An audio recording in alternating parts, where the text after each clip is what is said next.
Rasulullah Shallallahu Alaihi Wasallam bersabda bahwa 10 hari pertama bulan suci Ramadan adalah rahmat atau kebaikan, 10 hari kedua adalah makfirah atau ampunan, dan 10 hari ketiga adalah terbebasnya hamba dari api neraka. Nah, menarik misalnya ketika kita kaitkan pada konteks tobat. Bahkan pernah salah satu teman mengatakan bahwa menyesal itu dilarang dalam Islam. Ketika kita menyesal, ini misalnya relevan dengan buku yang kami bahas di resensi yang berjudul The Power of Regret, karangan dari Daniel Heping, yang mana sebenarnya penyesalan itu esensinya adalah taubat. Sehingga perkataan bahwa menyesal itu dilarang dalam Islam itu menjadi tanpa makna atau tidak memiliki makna. Kenapa? Karena ketika kita bertobat, sunnah yang sangat dianjurkan, ibadah yang sangat mulia, akhlak yang sangat terpuji, yaitu tobat, esensinya adalah menyesal. Karena tobat itu adalah memiliki hakikat. Yang mana kita jelaskan mengenai hakikat tobat itu kembali kepada Allah. Nah, kembali kepada Allah ketika kita misalnya kembali kepada pembahasan mengenai hakikat tersebut, bahwa tobat itu ya bagian dari akhlak yang sangat mulia. Sehingga sama seperti istighfar. Nah, istighfar kita lakukan setiap hari ya itu tobat. Itu bagian dari penyesalan, bagian dari tazkiyatun nafs atau penyucian diri. Yang mana kita akan bahas selanjutnya bahwa tobat itu mencakup penyucian dosa, mencakup upaya untuk kembali dan tidak mengulanginya kembali. Nah, sekarang kita masuk ke dalam definisi dari tobat. Yang mana secara terminologi tobat itu kita tadi sudah mendapatkan jenisnya, yaitu sebuah ibadah yang sangat mulia. Sementara pembeda tobat dengan ibadah-ibadah lainnya, esensi dari tobat adalah menyesali semua perbuatan dosa yang kita lakukan dan berkomitmen untuk tidak mengulanginya lagi.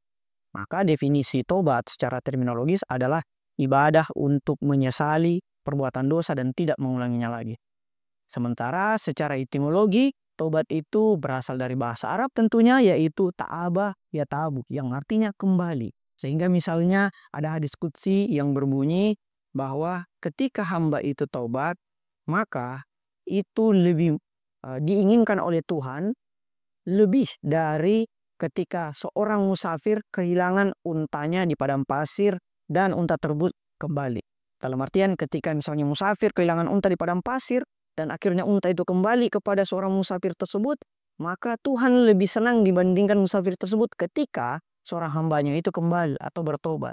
Nah, nilai yang kemudian misalnya dibahas dalam buku ini. Bahkan analogi dari tobat itu adalah membersihkan kaca kotor itu, merupakan cerminan jiwa kita dari perbuatan-perbuatan yang betul-betul menghitamkan hati kita. Karena sabda Rasulullah SAW berbunyi bahwa dosa itu meninggalkan bercak-bercak hitam di hati kita. Sehingga ketika kita selalu melakukan dosa, maka hati kita menjadi hitam, menjadi kotor. Dan tobatlah yang kemudian membersihkan hati yang kotor tersebut. Nah, di dalam riwayat Al-Quran, penjelasan tentang tobat secara eksplisit banyak dijelaskan di beberapa surat, tetapi secara spesifik itu ada di Quran surah At-Taubah. Jadi dari namanya saja itu sudah taubah atau tobat. Yang mana kalau kita merujuk kepada sabda Rasulullah SAW bahwa Allah menerima tobat hambanya sampai sebelum hembusan nafas terakhir.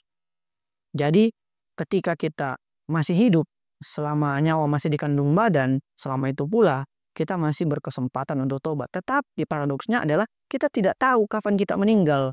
Misalnya ketika kita tidur dan kita tidak bangun lagi, kita mungkin bangun di alam barzah. Apakah kita bisa memastikan bahwa besok aja deh tobatnya dan sebagainya. Jadi tobat itu harus selalu kita perbarui, sama seperti khusyuk. Harus selalu kita perbarui. Khusyuk itu niat yang mulia itu sama seperti tobat. Harus selalu kita revisi setiap detiknya. Nah, adapun faktor-faktor yang membuat tobat itu diterima, diantaranya misalnya kalau kita merujuk pada Atsar Sayyidina Ali Karramallahu Wajahu maupun buku dari Murtada Mutahari, yaitu Manusia Seutuhnya, disebutkan yang pertama syarat tobat itu adalah kita sadar bahwa kita sering melakukan kesalahan. Itu yang pertama. Yang kedua, kita menyadari bahwa esensi atau tujuan dari tobat itu adalah untuk meraih ampunan Allah Subhanahu wa Ta'ala dari dosa-dosa yang pernah kita buat tersebut. Yang ketiga adalah menyesali dosa-dosa tersebut. Yang keempat, tidak mengulangi dosa-dosa tersebut lagi.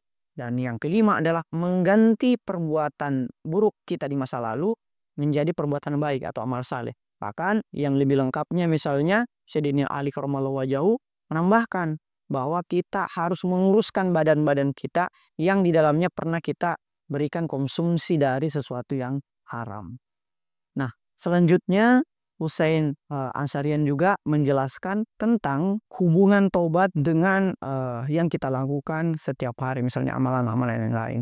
Bahwa ya seperti yang disebutkan tadi, tobat itu esensinya adalah istighfar, penyesalan terhadap dosa-dosa kita di masa lalu.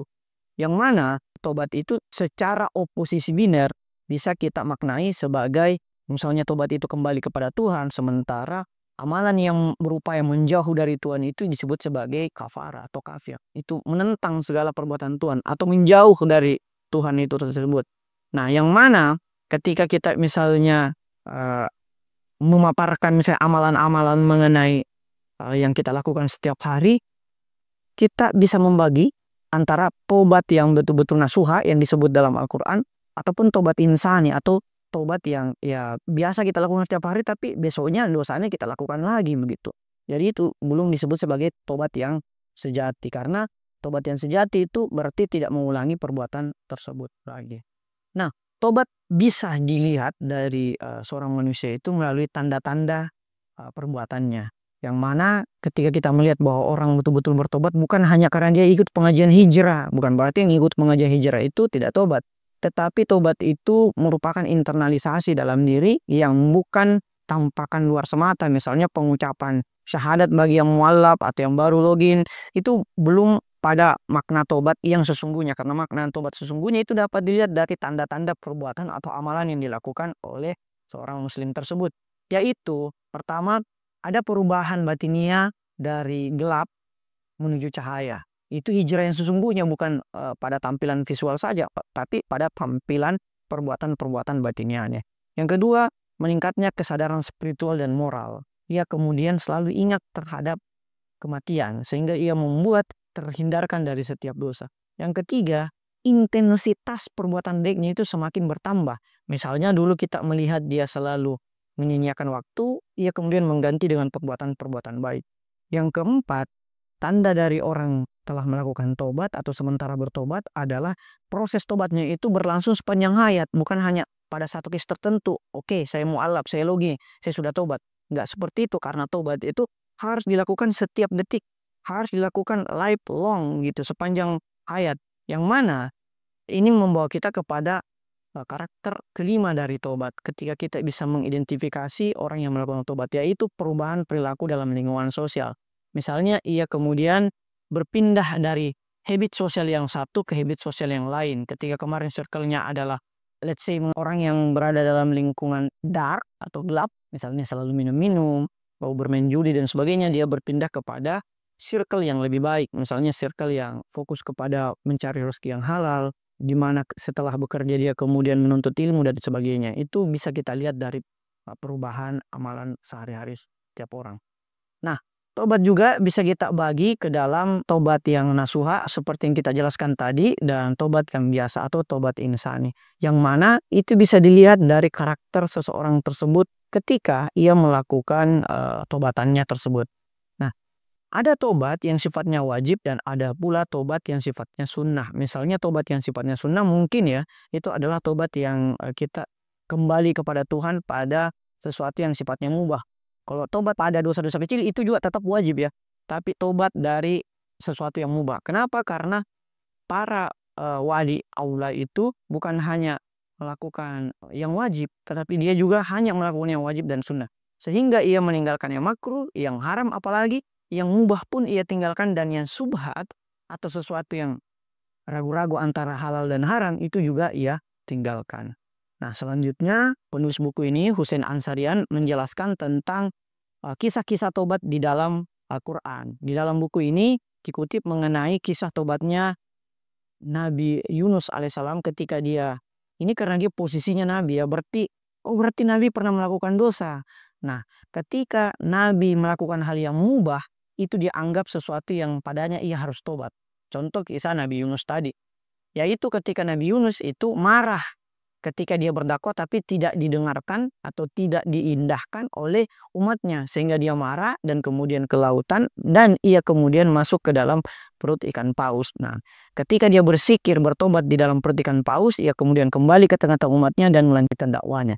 Nah, apakah marahnya Nabi Yunus kepada umat yang tidak mendengar ceramahnya atau dakwanya itu bisa disebut sebagai dosa? Sebenarnya tidak, tetapi karena yang melakukan Nabi, sesuatu yang mengubah pun bisa dikategorikan hal yang perlu ditobatkan. Nah, misalnya kita ambil contoh kisah yang gimana si pencuri ini bertobat. Yaitu ketika ini menarik sekali kisahnya. Ketika dia ingin mencuri pada malam hari, dan ketika dia sudah berada di atas balkon, dia melihat seorang perempuan yang tidur. Jadi rumah yang ia curi itu adalah rumah seorang perempuan. Dan ia kemudian bertobat dan meminta maaf kepada Rasul Shallallahu Alaihi Wasallam. Nah, menariknya Rasul mengatakan hikmah dari tobatmu ini adalah kau akan mempersunting perempuan yang padanya tadi kau ingin berniat untuk mencuri rumahnya. Akhirnya tidak cukup waktu lama berselang, Rasul menikahkan antara si pencuri yang bertobat tersebut dengan perempuan yang tadi pencuri ingin mencuri di rumahnya. Nah, kita masuk ke dalam pandangan-pandangan yang sebenarnya agak keliru terhadap paradigma tobat. Bahwa jangan sampai kita mengira tobat itu hanya cukup dengan ucapan dan tidak terinternalisasi dalam tindakan. Misalnya, ketika kita selalu mengatakan, ya walaupun mengucap istighfar itu baik, tetapi ketika itu tidak terinternalisasi dalam tindakan, ya istighfar itu justru membuat kita tergolong sebagai kaum munafik, yaitu kaum yang sangat indah di lidahnya, tetapi sangat busuk dalam perbuatan atau busuk di dalam hatinya. Sehingga tobat itu tidak bisa dimaknai hanya sekedar bahwa ya saya ingin tobat, saya istighfar setiap hari, atau kita posting status-status hijrah, padahal perbuatan kita itu tidak mengandung makna tobat sama sekali. Nah, kesalahan berpikir yang kedua terkait tobat itu adalah kita menunda-nunda tobat. Kita merasa bahwa wah masih ada waktu, besok aja saya tobatnya. Padahal seperti yang disebutkan tadi, kita tidak tahu soalnya kapan kita dipanggil Tuhan, sementara tidur kah? Atau sementara berbuat dosa, nauzubillahi min zalik. Dan salah satu juga kekeliruan dalam tobat itu adalah ketika kita menganggap tobat itu sekedar ritual tanpa makna yang begitu mendalam. Soalnya kita keren-kerenan menganggap bahwa saya sudah hijrah dan sebagainya. Sekali lagi ya, hijrah itu baik, tetapi kalau hanya aspek lahiriah saja, tanpa ada aspek batin dalam hijrah atau tobat tersebut, menjadi sesuatu yang tidak berarti sama sekali. Sebagai penutup, bahwa tobat adalah jalan utama kembali kepada Allah dan membersihkan jiwa kita dari dosa-dosa. Nah, rekomendasi dari buku ini adalah kita jangan menunda tobat kita itu karena ya waktu atau usia kita itu tidak menunggu kita.